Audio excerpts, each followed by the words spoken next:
you by Newsworks in cooperation with Eau Claire County. It is now 7 o'clock. Supervisors, I call to order this regular meeting of the Eau Claire County Board of Supervisors on this Tuesday, October the 19th, 2021. First item on our agenda is the honoring of the flag, a moment of reflection by Supervisor Schraufnagel. Supervisors, please unmute, and together,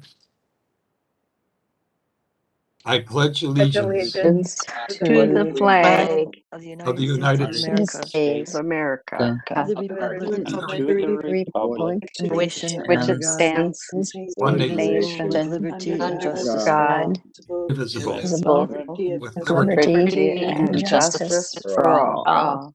Well, that was reasonably together. Thank you. Supervisor Schraufnagel. Thank you.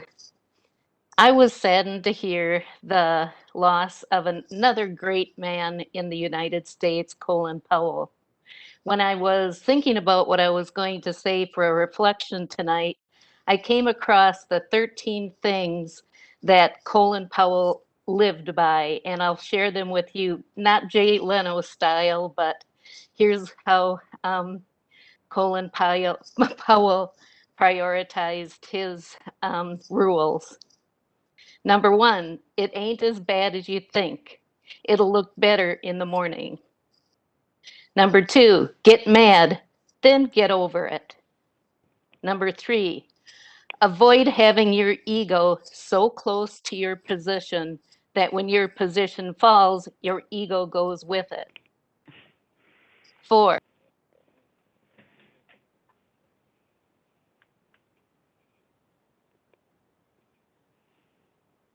I think you're muted, Supervisor Schraufnagel.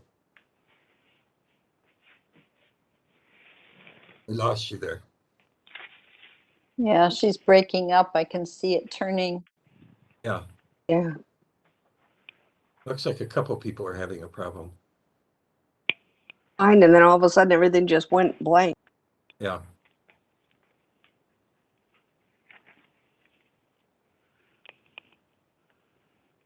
Chair, this is Beckfield. I dropped out as well. Came back in. I don't know what's going on.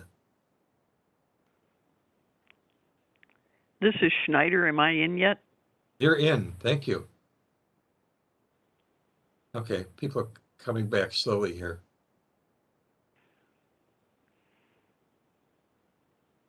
Here's the full moon. That's just what I was going to say, Supervisor Bates. Okay, in the interest of time, I can't even go on to roll call because people aren't on. With your indulgence, we'll wait a couple minutes here. Try to get everyone back on again. Enjoy a deep breath. Yeah. This is Supervisor Cronk. If she ends up taking a couple more minutes, I do have the 13 rules pulled up. I could read them. Oh. Because it sounds like that's what she wanted to happen. Yes. And that was the basis of the NACO leadership training too, were these rules. So. What? I am back on. Oh, okay. I'm sorry. Go ahead then. Okay, did you hear any? We heard the Three. first two. Okay. First three. Number 4, it can be done.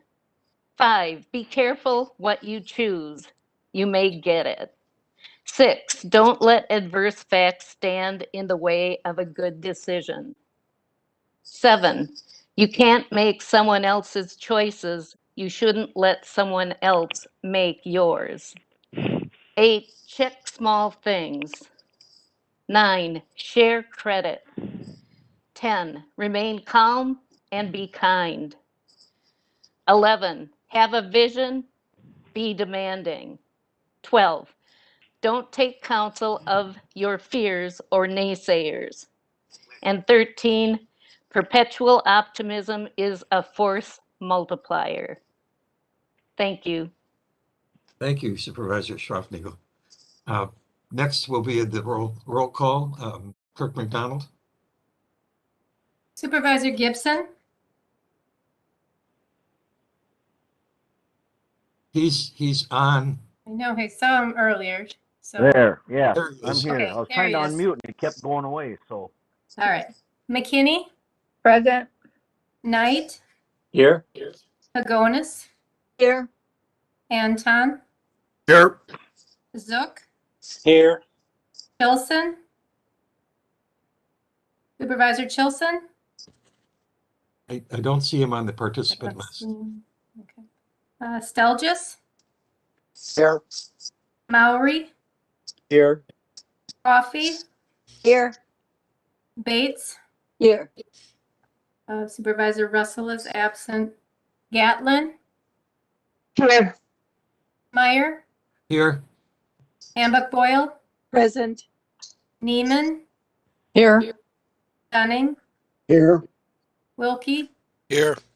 Anderson, Present. Beckfield, Here. Snyder, Here. Leary, Here. DeLuca, Here. Jansen, Here. Schraufnagel, Here.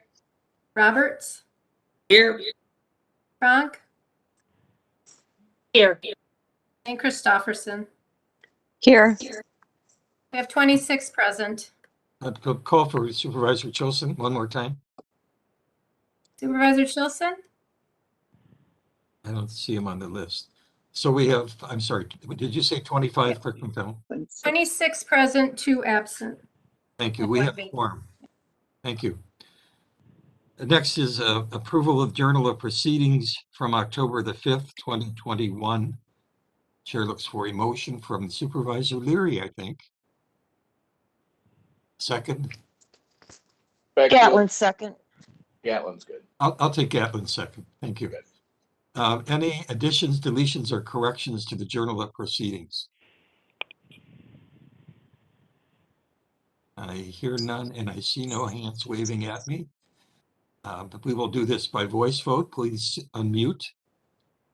All those in favor of approval of the Journal of Proceedings from October the 5th, please indicate by saying aye. Aye. Aye. Aye. All those opposed by nay. It is unanimous. Thank you. Next item on our agenda is public hearing on the annual budget. I'm going to ask Clerk McDonald to read the section from our code, but a reminder to the board members, the supervisors, that most of the paragraph refers to our annual meeting, which is the first Tuesday of November. It's the central sentence that refers to the meeting tonight and the public hearing. So Clerk McDonald, please go ahead. Public hearing on annual budget, section 2.04.010C. The meeting on the first Tuesday of November in each year shall be the annual meeting at which time the board shall thereafter adopt the county budget and tax levy for the ensuing fiscal year in addition to its regular business. The board shall hold a public hearing on the budget in accordance with Wisconsin Statute 65.903 on an annual basis at its October meeting. Unless otherwise ordered, the board shall adjourn the annual meeting at 11 p.m. until 1 p.m. the next day, until the business of the annual meeting is concluded. Thank you. Next will be a brief presentation by our county administrator regarding the budget. Administrator Schauf. You muted. Thank you. I'm going to share my screen. We have it. Thank you. Wonderful. This is the public hearing for the 2022 budget. There are a couple of slides that we'll be going through that very briefly describe the budget for our community members. The first 2 slides talk about what a budget is. It is a policy document that's reflective of the constituents' desire for service and the level of that service. It's a policy document as well that encompasses the unique flavor of the locality. It becomes the county's operations guide by providing the direction on policy and implementation in a detailed form for the upcoming year. It is also a planning document that embodies the mission, the vision, and the goals of our organization. It incorporates key elements of our strategic plan. It is also a communications device by which the county shares transparently what it anticipates spending its resources on. It provides accountability and information to the electorate.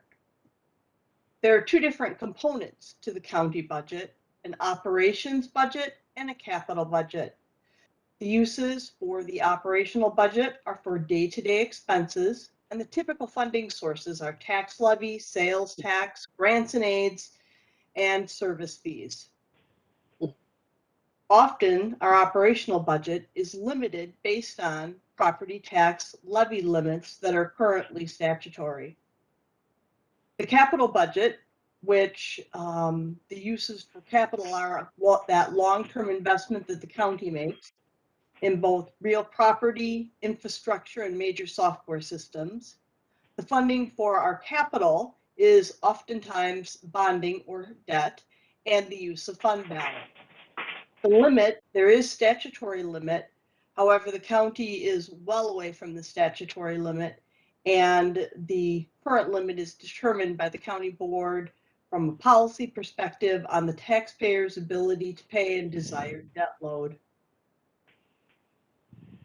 The recommended budget is $154.5 million total budget, $21.6 million capital budget. The current property tax levy is at $40.2 million, making the levy rate $3.97 per 1,000 in property value. That is a slight increase of 3 cents per 1,000 in valuation over the 2021 budget. The next slide that we're going to look at shows some information about the average tax bill. The average tax bill is usually between, the county portion of that is usually between 21 and 25% of the average taxpayer's bill.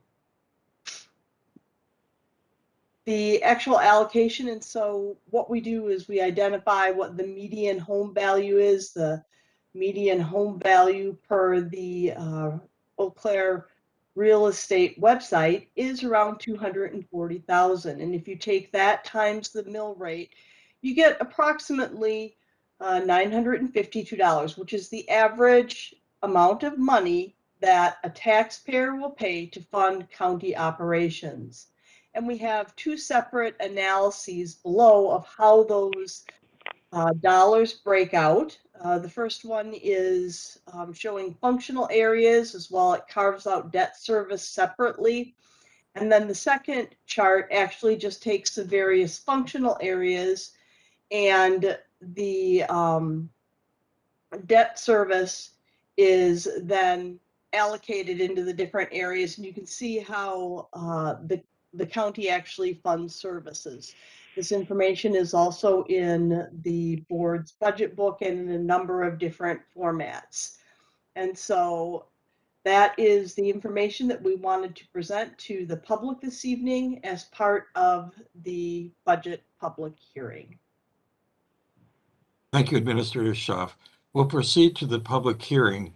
A reminder to both the public presenting comment and to the board members. This is a public hearing. The public present their comments. This is not a question and answer period, and this is not a dialogue period. That is for a later time. So I will ask who we have who wishes to present. And I think we have a reminder from Samantha about this. Samantha? Thank you, Chair Smyer. If you are on the phone and would like to make public comment, this is a reminder to hit *6 on your device and *3 to raise your hand. I'm going to try to do this in an orderly way. So could I have the first person who wishes to comment? I don't have a name in front of me. First commenter. And Chair Smyer, at this time, it does not look like anybody is unmuting or raising their hand. So is it safe for me to assume that we have no one online who wishes to present comment at this time? I wish to present to the public hearing, excuse me.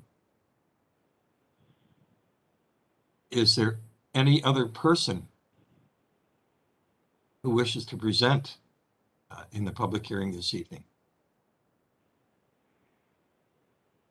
I want to make especially sure I see call-in user 3, call-in user 4, Hannah Arts, and someone marked as person as attendees. I want to make sure that any one of them who wishes to present has the opportunity at this time. So all you have to do is unmute following Samantha Kragenbrink's directions.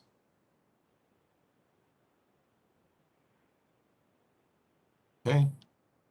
I see no one presenting, and I hear no voices. I will declare the public hearing at an end, at a close, and we will proceed with the rest of our meeting. The next on our agenda is reports to the county board under 2.04.320. First is an oral report and our update from the county administrator. Administrator Schauf.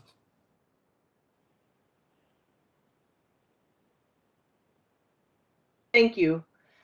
The ARPA committee met recently and is currently working to identify a third-party administrator. They are also working on the materials so that the board will be able to begin moving money, ARP money, into our community, to community partners, both to those in the business community as well as not-for-profits, by getting that process up and running.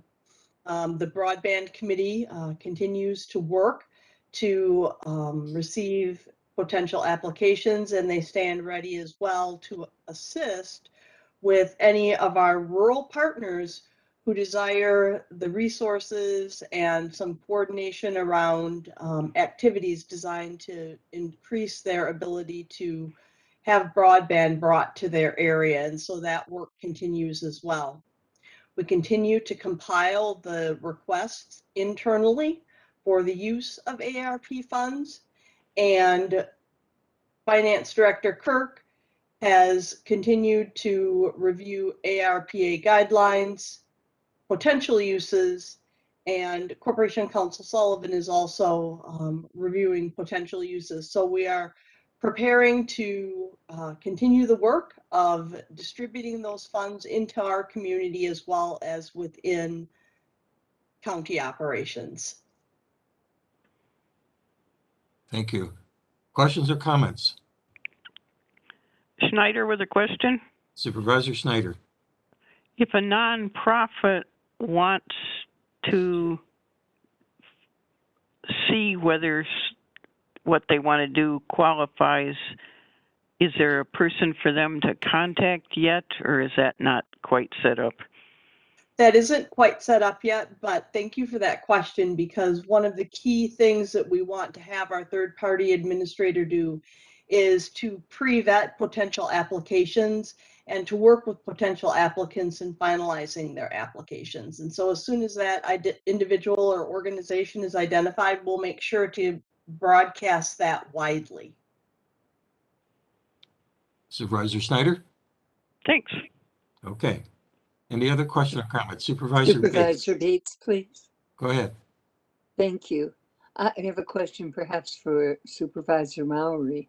I'm wondering if the information in particular about broadband and funding for it has been readily available for town boards to look at. Yeah, go ahead. Okay. Supervisor Maury. Yes, it is readily available, and we have sent out applications. I think we're finalizing the form for actually applying for the money this week at our meeting on Thursday. We also attended the Wisconsin Town Association Eau Claire County branch meeting and publicized it that way. Yes, it is. So they all know about it, and we even have a meeting scheduled tentatively for November 2nd for representatives from Augusta, Fairchild, Clear Creek, and Bridge Creek townships. So there is some interest being shown on the part of the towns to move forward. I'd like to make Thank a you for that comment. information. I'd like to make a comment at this point and thank Supervisor Maury for his excellent work on this. It has been an important part of our relationship with our towns. And we thank you for your very hard work on this. And I have a question for Supervisor Maury, or comment. In the newspaper, I think it was this morning, was an article about the state ARP money coming to broadband. Are you coordinating with that? How are you connecting with that? Well, there was an announcement of grants that were funded through ARPA funds. Right. Through the PSC. That the applications, I think, were pretty quick. They were due July 27th. We worked with 24/7 or West Wisconsin Telecom. They submitted an application to finish installing fiber to the premises for the remaining unserved and underserved areas of Brunswick, and they were funded, so that project will go forward. Thank you. Are there any other questions or comments regarding the ARP funding for Administrator Schauf? Okay. Next is the Highway Building Committee update. Supervisor Dunning and Facilities Director Matt Theisen. You're muted, Jim. Got one response, and I mess it up. So, the Highway Building Committee was appointed in December 2020 and had its first meeting in January of 21. The committee has been meeting on a monthly basis since that time.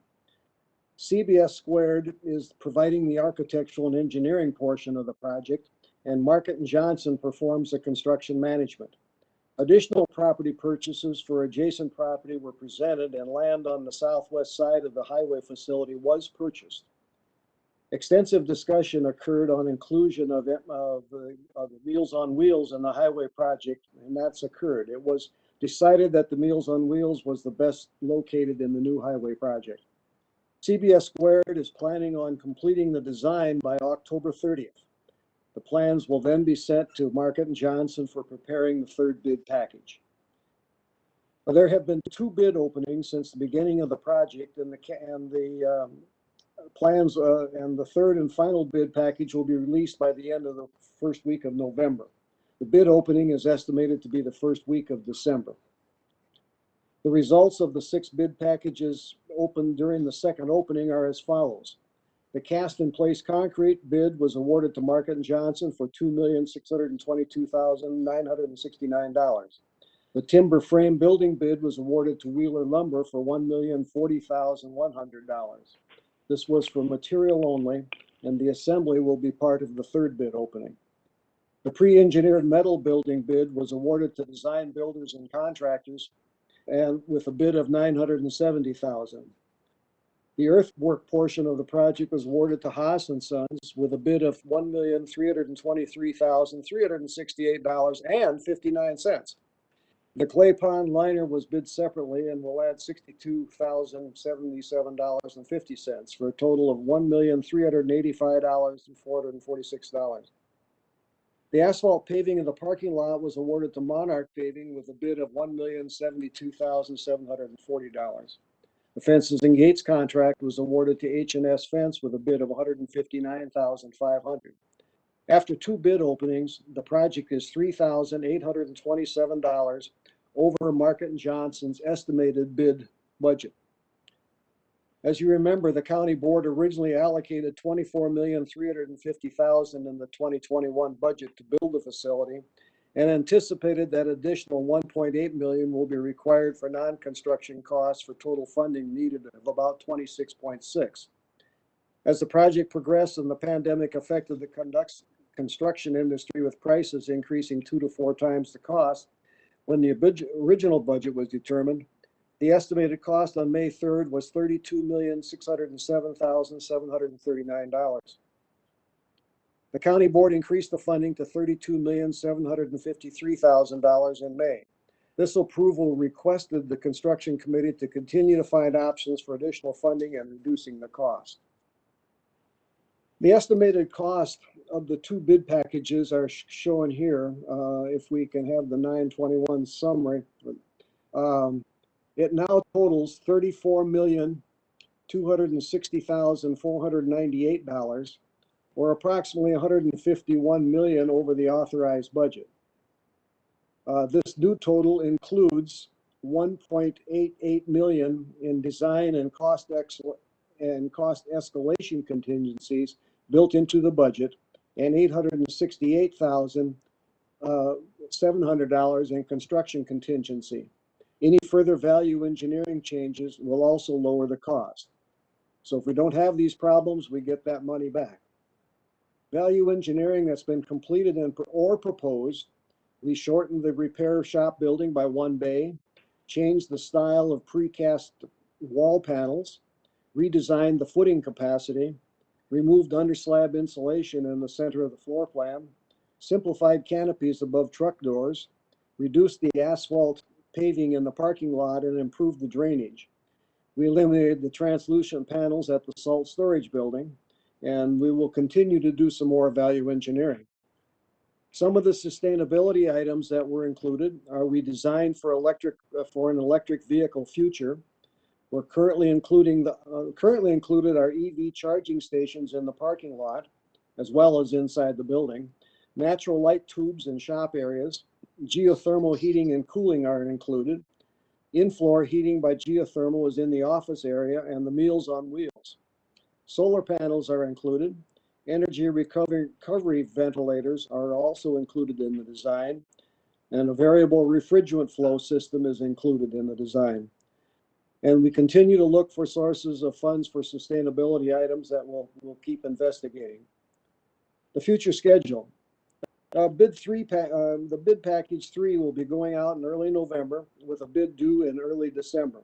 This includes all the remaining construction that is mostly inside. The bigger projects include plumbing, electrical, HVAC, membrane roofing, steel installation, unit masonry, and fire suppression. It will also include all the inside construction and finishing. Site work will start the week of November 10th. Permits are currently being reviewed by the city and the DNR. Foundations will start in mid-November and run through January. And the final completion date is still planned for January of 2023 with the salt storage building earlier.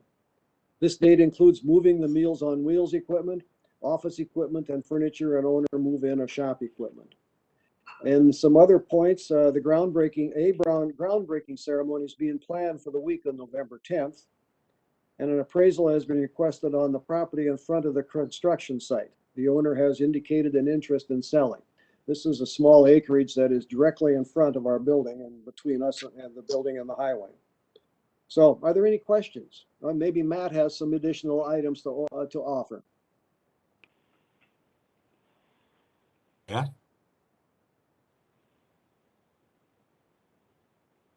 Sorry, I was muted. The only thing I have to add is, since I talked with Supervisor Dunning this morning, we have received the DNR permit for the stormwater. So we are clear to go there. Now we are just awaiting the City Planning Commission and City Council approval for the site work, and we'll be ready to go. Thank you. Thank you. Any questions or comments from the board members?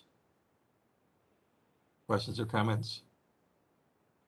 Well, I think I speak on behalf of the board and thank you all for your very detailed and hard work on this project. And we look forward to its completion. Thank you, Supervisor Dunning and Matt Theisen. Thank you. Thank you. Next, under written reports, you have the 2021 Contingency Fund report and the September 2021 vouchers over $10,000 report. Are there any questions regarding those two written reports? I hear none. Next on our agenda is presentation of petitions, claims, and communications. We have a rezoning request from the owner MTM Trust and applicant Ryan and Courtney Patrow for the town of Otter Creek. This will go into our next county board meeting. A rezoning request from owner Trudy Horlacher and applicant Josh Smith for the town of Washington. This will also go into our next meeting. Next is first reading of ordinances by committees from the Committee on Parks and Forests, file 55. An ordinance to amend section 16.30.140G of the code, vehicular traffic, to amend section 16.30.300A of the code, campground regulations, and to amend section 16.30.520E of the code, county forest use regulations. Motion? Schraufnagel. Schraufnagel moves, Hamburg Boyle seconds. Reading. Point of order, it's first reading. Sorry. Oh, thank you. Thank you. It's good to have people who remind me of these things. Thank you, Supervisor Leary. This will come to our next meeting. And those who made the motion and second can hold on and wait till that meeting to make it. Thank you. Next is item 10, reports of standing committees, commissions, and boards under 2.04.160, and second reading of ordinances from the Aging and Disability Resource Board, file 58. A resolution approving the 2022 to 2024 county plan on aging and authorizing the county board chair and the chair of the Aging and Disability Resource Center Board to execute said plan on behalf of Eau Claire County. Motion. Motion, Schneider. McKinney. I'm sorry, Schneider's second. I couldn't hear the maker of the motion. McKinney. McKinney moves, Schneider seconds. Thank you. Explanation. Supervisor Schneider, are you providing explanation here? I think Supervisor Kronk would, I'm because sorry. I'm not on that anymore. I'm sorry, my faulty memory. Supervisor Kronk, are you prepared Thank to provide background? I am, and Okay. we appreciate, of course, Supervisor Schneider's meaningful and obviously very memorable service to the ADRC board. I'll second Yeah, so, every 3 years, the county's Aging and Disability Resource Center board and the Resource Center itself has to develop and submit an aging plan to the Bureau of Aging and Disability Resources and the Great Wisconsin Agency on Aging. This is required for the state to receive federal funds under the Older Americans Act. I'm looking at the fact sheet right now. Of course, there is a link to the full plan, but there were 8 required categories that we needed to address and establish goals for. And the Eau Claire County's aging plan includes 11 goals, 3 of which are local priority goals. So the plan goals were developed with a significant amount of input from the community. As you can see, there were 2 community engagement activities, which resulted in 655 responses. We did have a public hearing, which was quite similar to the one we had tonight, pretty quiet. And I know that that's part of the goals, is to continue to figure out ways to have outreach and engagement with our very diverse community. But some of the bullets, as you can see, are, again, to increase awareness in the community for the need to recognize social isolation and the effects of being isolated as an older adult or a person with a disability, and working to have ways to support that, encouraging and supporting individuals, not really just to find their voice, but really to amplify their voice, because we all know people have a voice. It's just many times there needs to be support and safe spaces for people to be able to amplify their voices. The ADRC staff will be trained on equity, diversity, and inclusion, EDI issues, but also beyond that, really looking to say, how are the services that we're providing and who is receiving the services and engaging with the ADRC, and how can we do a better job to, again, reach out to our diverse community, because we know, especially highlighted during the pandemic, people that were hit the hardest are people that are older, or some of the people that were hit the hardest or most vulnerable are people that are older and people with disabilities. And then it even gets magnified and amplified more when we think about people of color or BIPOC community that also fits into these categories. Transportation is really always a need. And to increase awareness and knowledge of our currently available transportation services, and also, increasing the marketing and outreach, again, through as many ways as we can think of to try to promote the services that we have, or grants that we have available, or supports that we have available.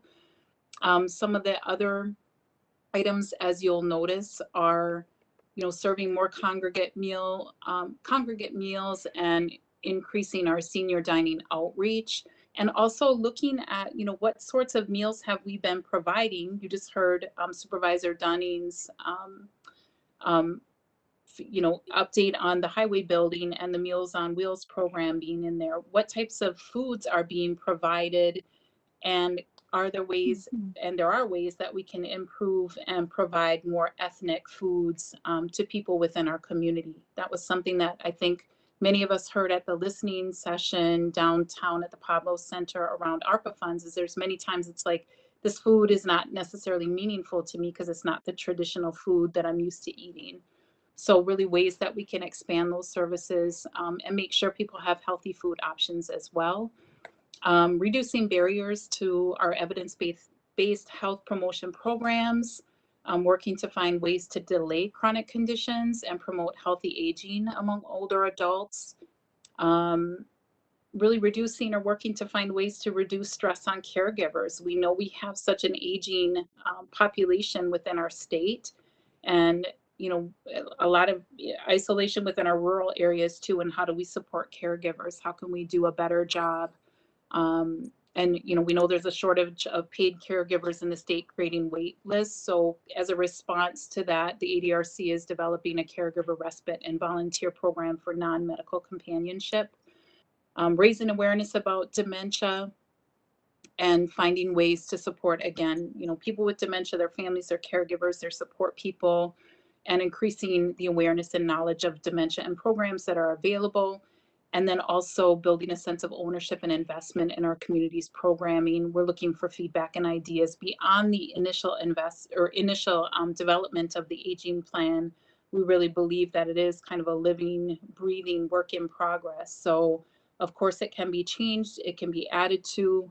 There are things within this aging plan that we hope to continue to build upon, much like the county's strategic plan as we go, things we expect to be able to change, and we're evolving and looking for ways to improve. So that's kind of the breakdown. I know Linda Struck is available online also for questions. And I just really want to thank the Aging and Disability Resource Center. I say this over and over, and I truly mean it, that, I, as a nurse case manager in my day job, I work with ADRCs all over the state, and I'm just always amazed at the amount of work and outreach that ours does with always such a limited budget. So I just really want to thank the staff and Linda for all the work that went into preparing this plan.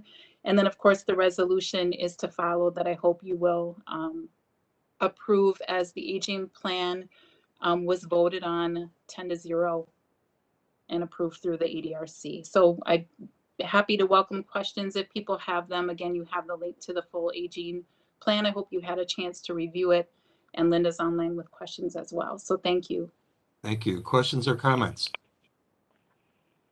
Questions or comments? Coffee has a question, if I could, please.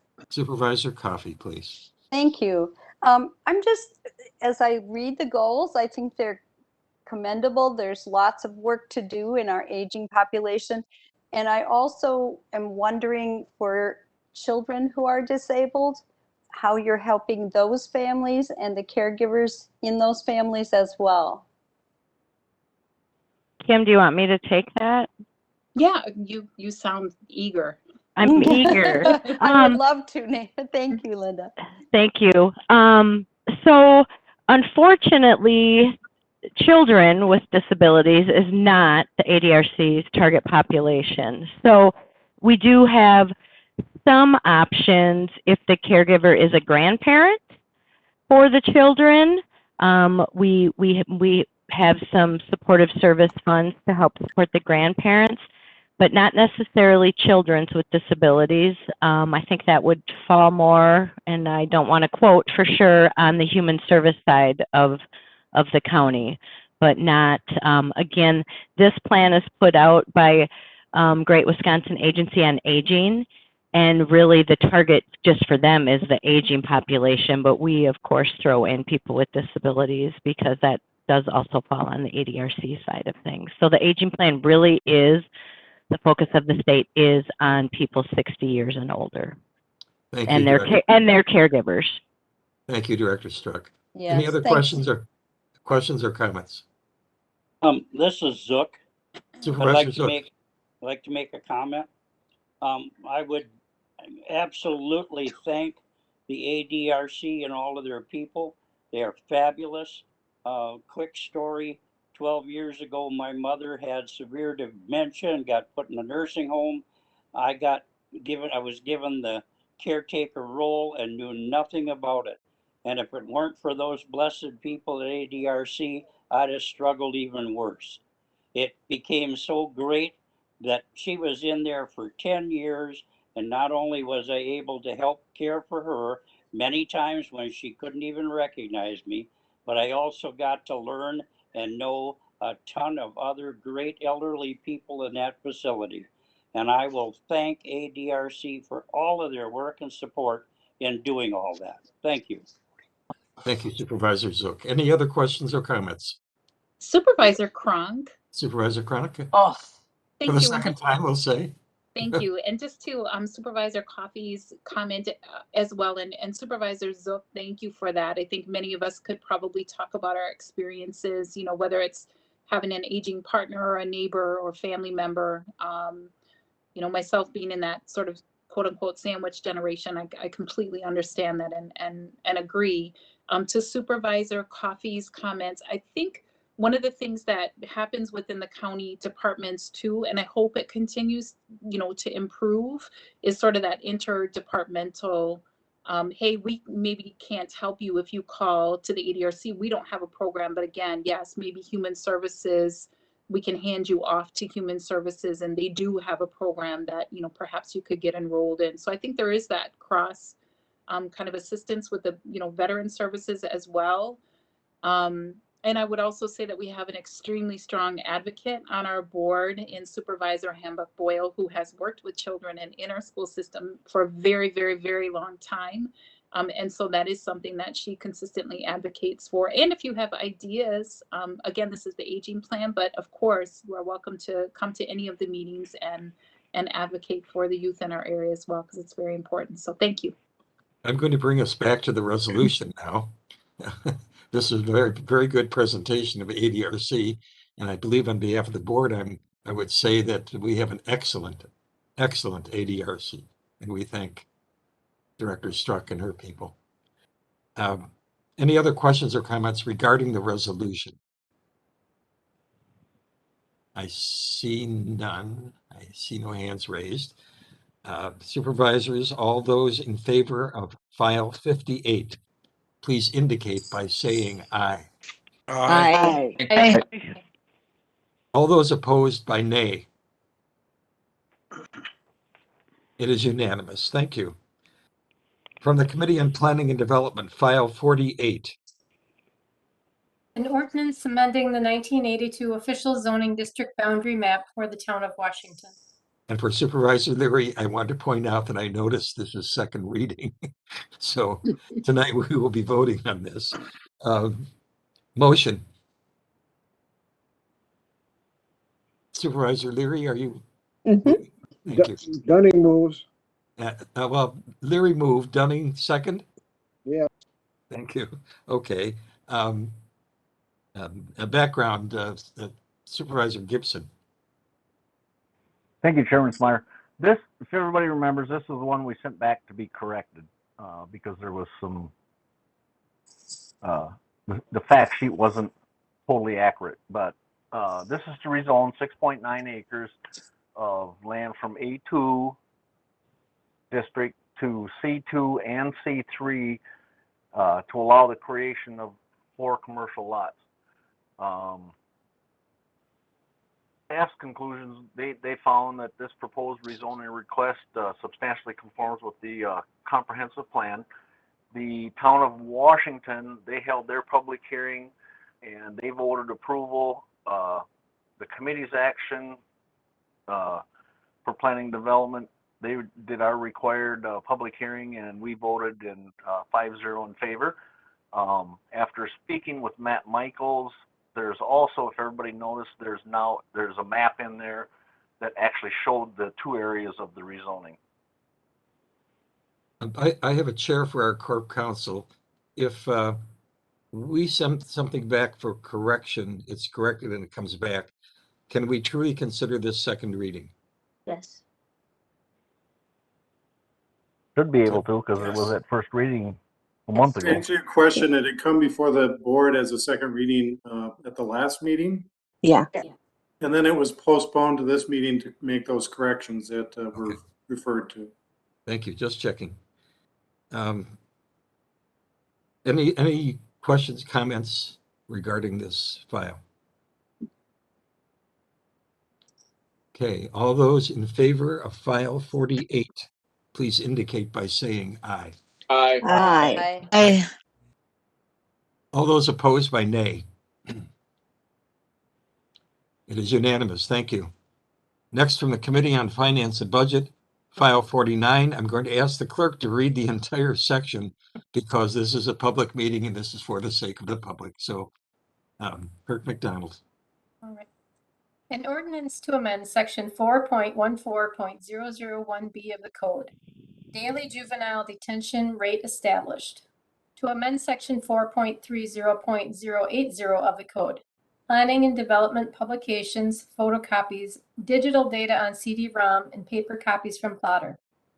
To amend section 4.35.090 N and O of the code, permit, variance, rezoning, special exemption, sign and land use fees. To amend section 4.35.092 of the code, shoreland protection overlay district fees. To amend section 4.35.095 of the code, airport zoning fees. To amend section 4.35.170 of the code, property addressing fee. To amend section 15.01.110 of the code, permit fees. To amend section 16.30.040 of the code, fees and charges. To amend section 16.33.020 of the code, rental rates for private, other organizations and individuals. To amend section 16.33.030 of the code, payment of rents and deposits. Motion. So moved. Supervisor Bates moves.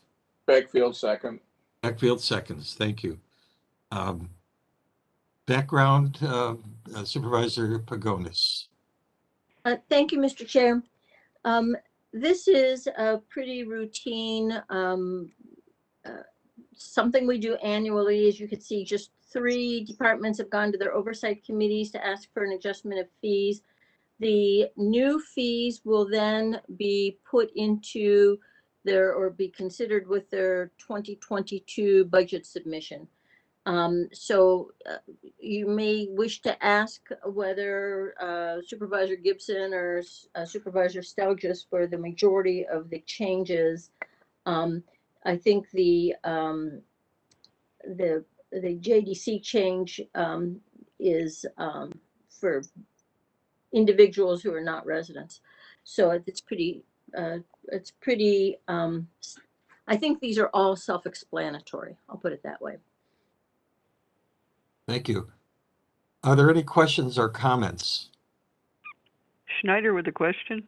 Hold on, Supervisor Schneider. Supervisor Hembuck-Boyle, were you indicating you wish to speak? I'm sorry. Supervisor Schneider, please go ahead. We approved airport raise and fee a little while ago. Will this now put that into the code? Yes.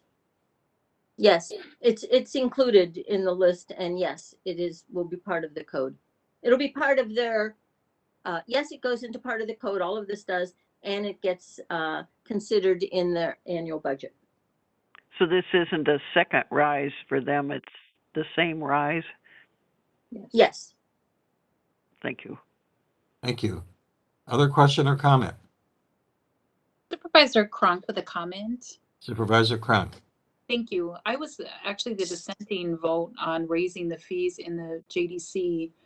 And part of that reason was, as you'll know, I probably have sort of a history of dissent on some of these increases in this area. And part of that is because of our equity statement and commitment that we're working with within the counties. And when we start to look at who is in the JDC, whether they're coming from out of county or not, I just don't think that's a way that we should, as a county, be making or recouping monies, whether it's in the JDC or in our jail.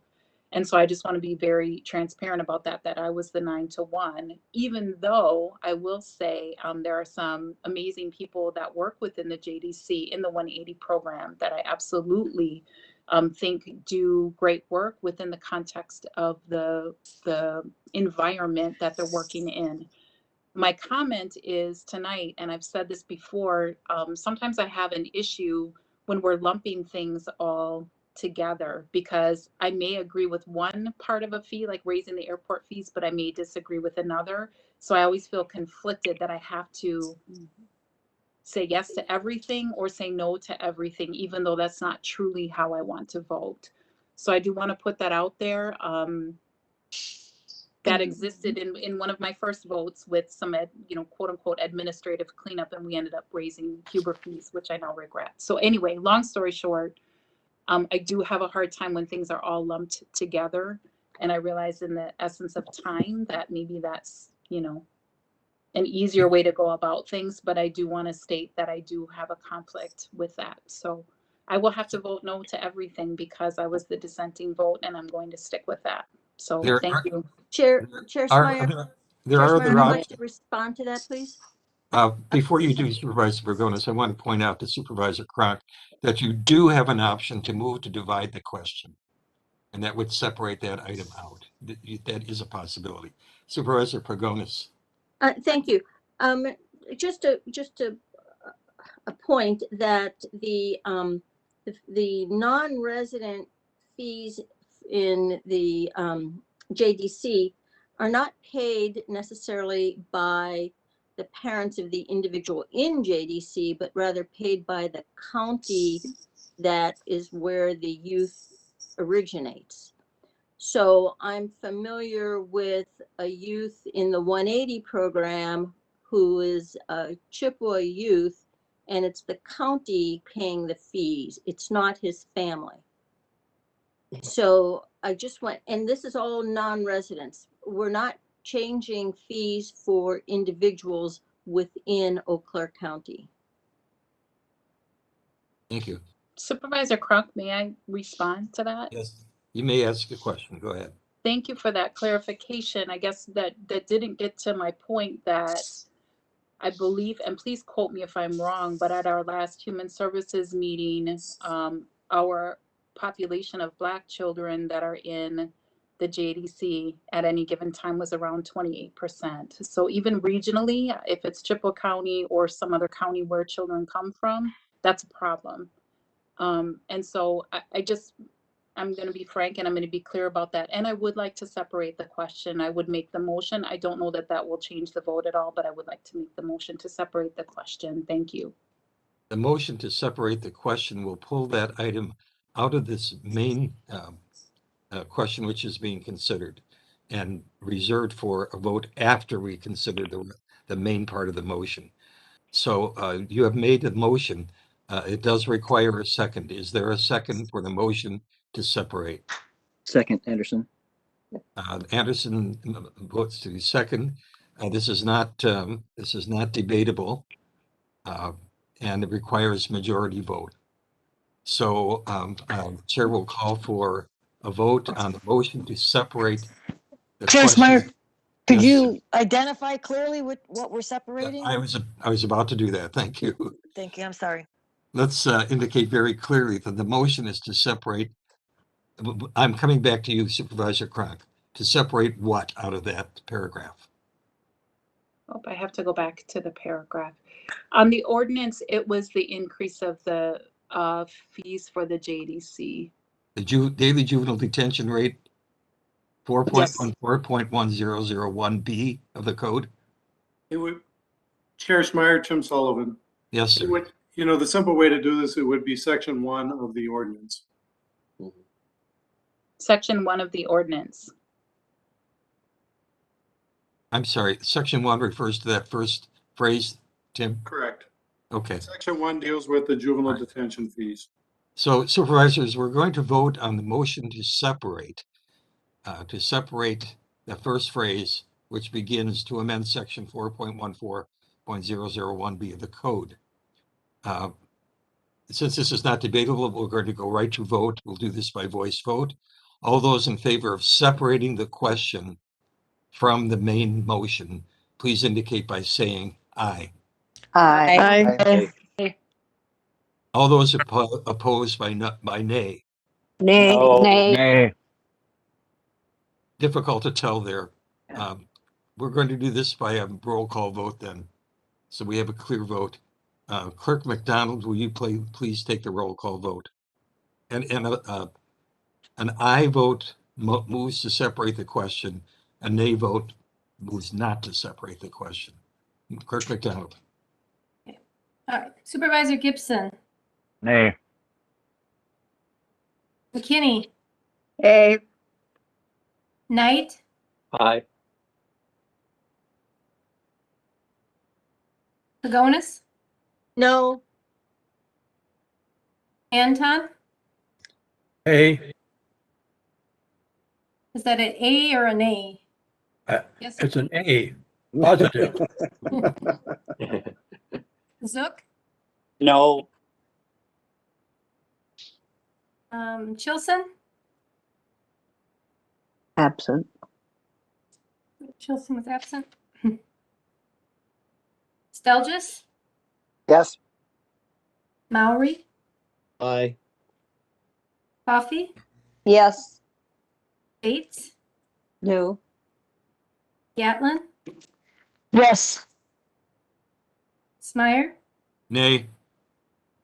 Hambuck Boyle, Yes. Neiman, Yes. Dunning, Yes. Wilkie, Yes. Anderson, Aye. Beckfield, Supervisor Beckfield, No. Schneider, Yes. Leary, No. DeLuca, Yes. Jansen, Yes. Schraufnagel, No. Roberts, No. Frank, Yes. and Christopherson. Yes.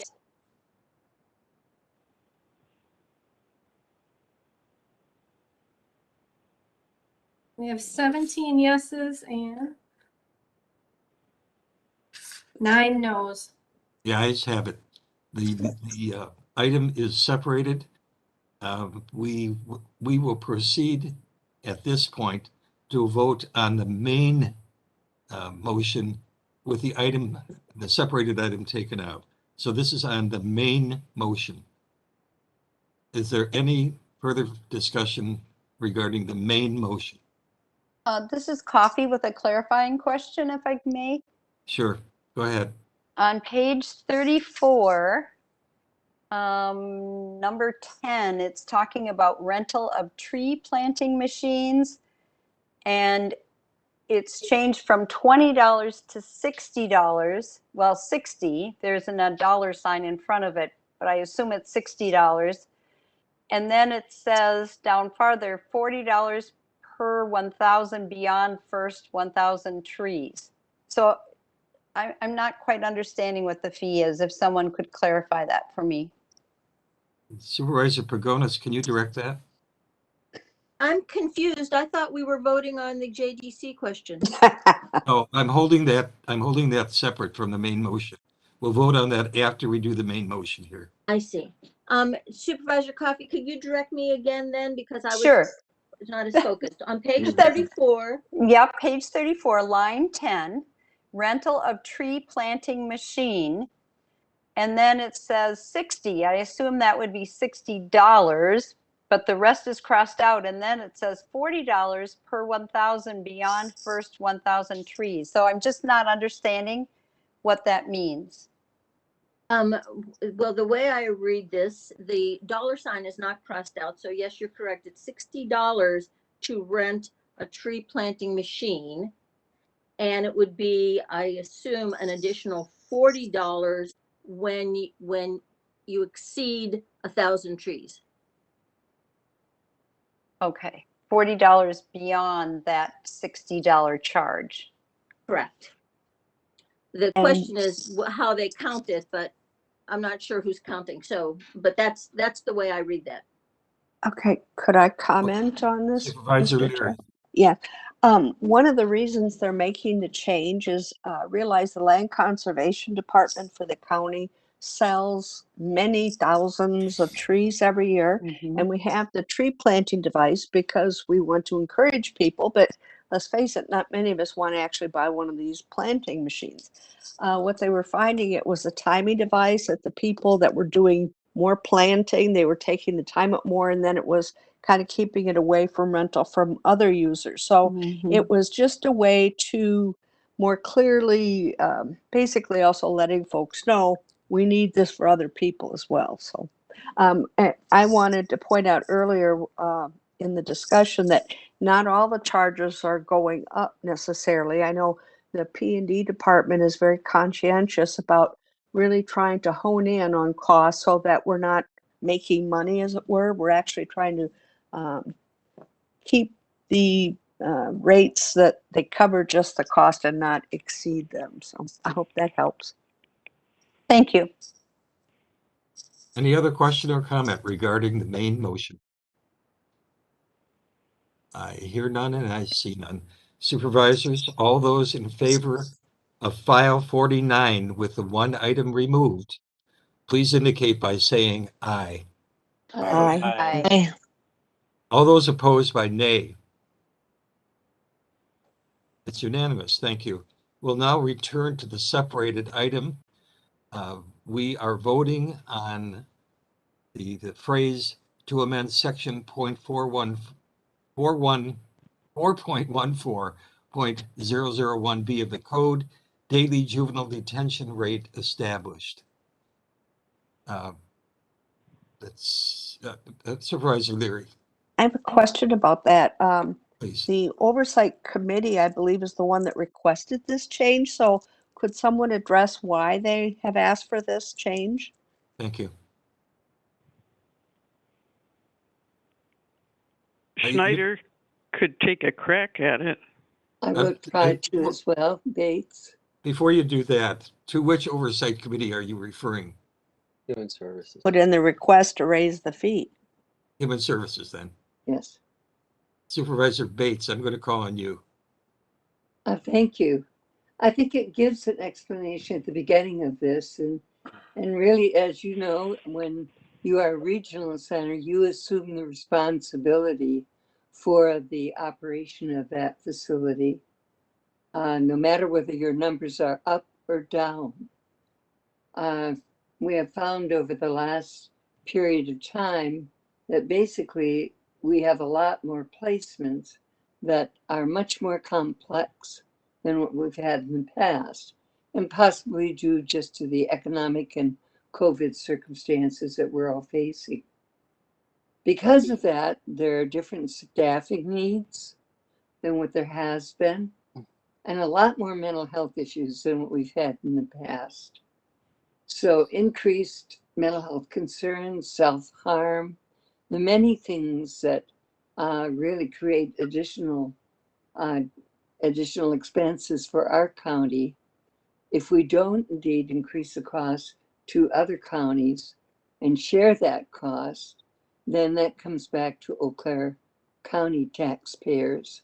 So it's simply trying to equalize the cost out between the counties that are using the facility, including us, and the ones that indeed bring people here in order that, because they have nowhere else to go. I think that's the reason for the increase. All right, thank you. Thank you. I have forgotten who else was making comment there. Kathryn, Question here. Supervisor Dunning, was that you? Yes.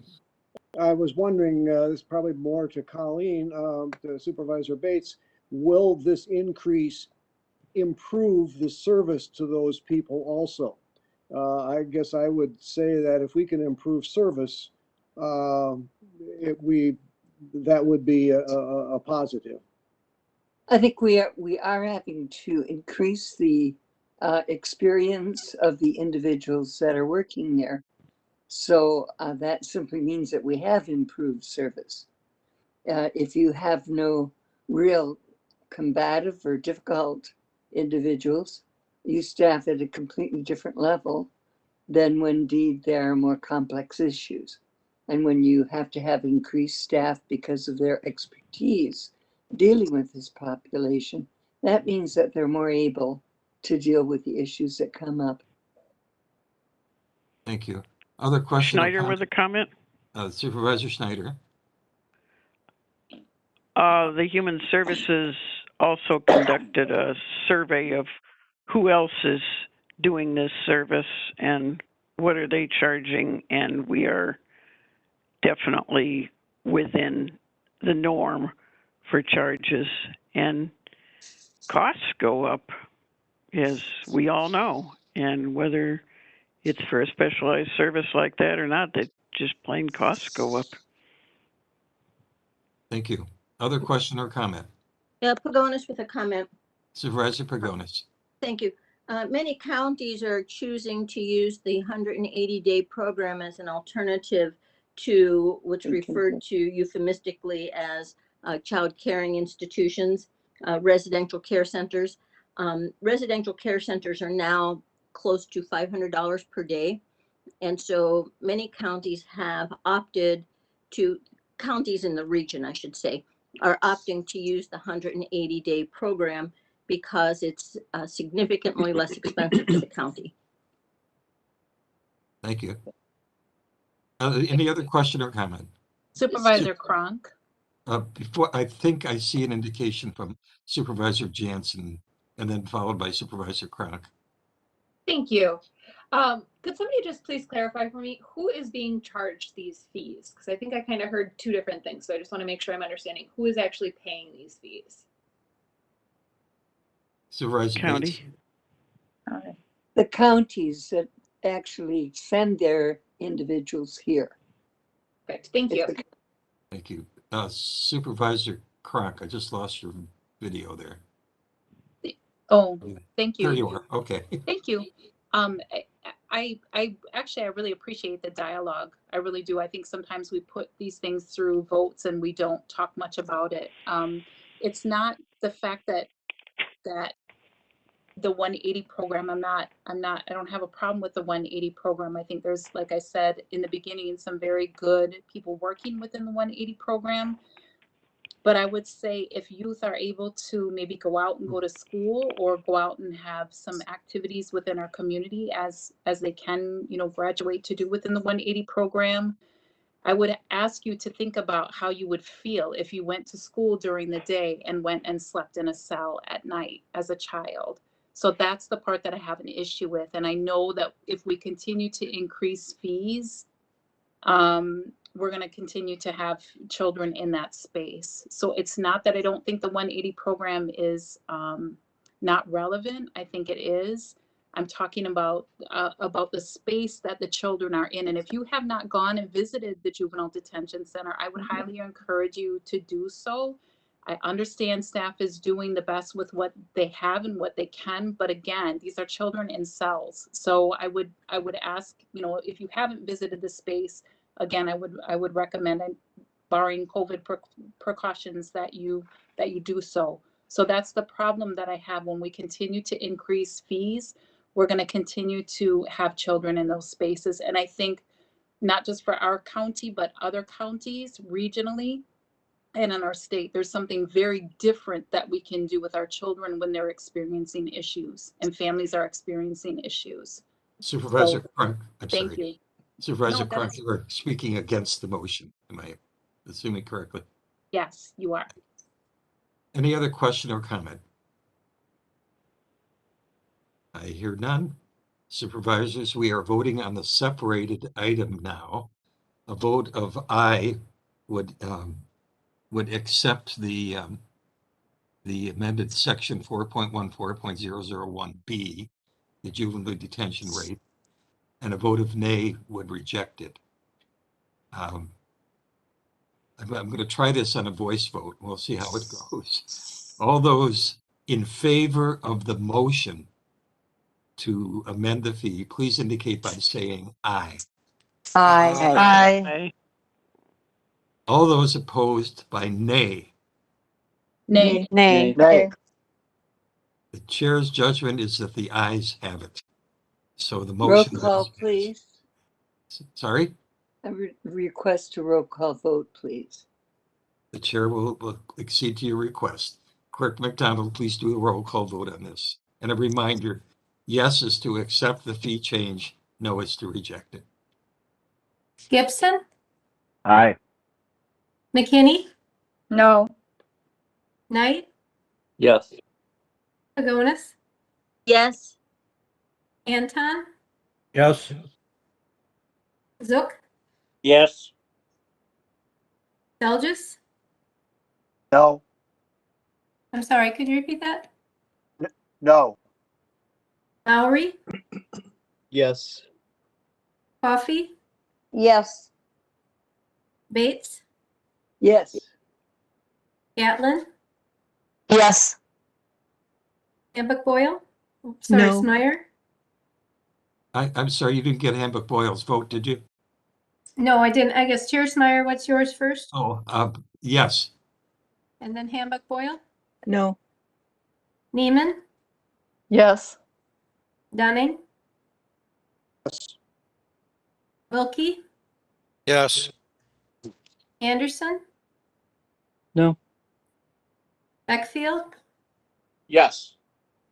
Schneider, Yes. Leary, Yes. DeLuca, Yes. Jansen, No. Schraufnagel, Yes. Roberts, Yes. Frank, No. and Christofferson. No.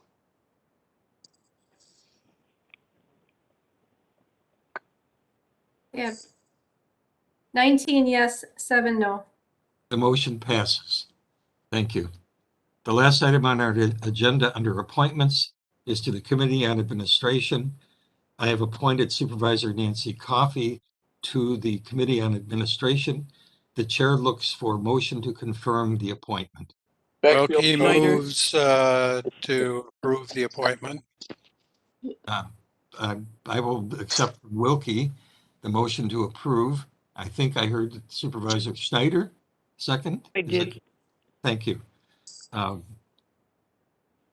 Any question or comment regarding this?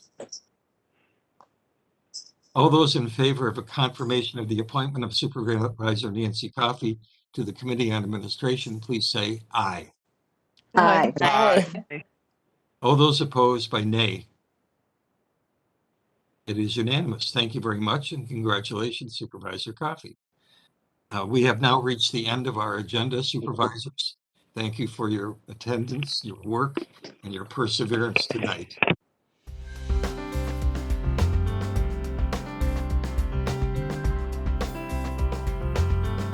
This program was brought to you by a cooperation between Newsworks and Eau Claire County.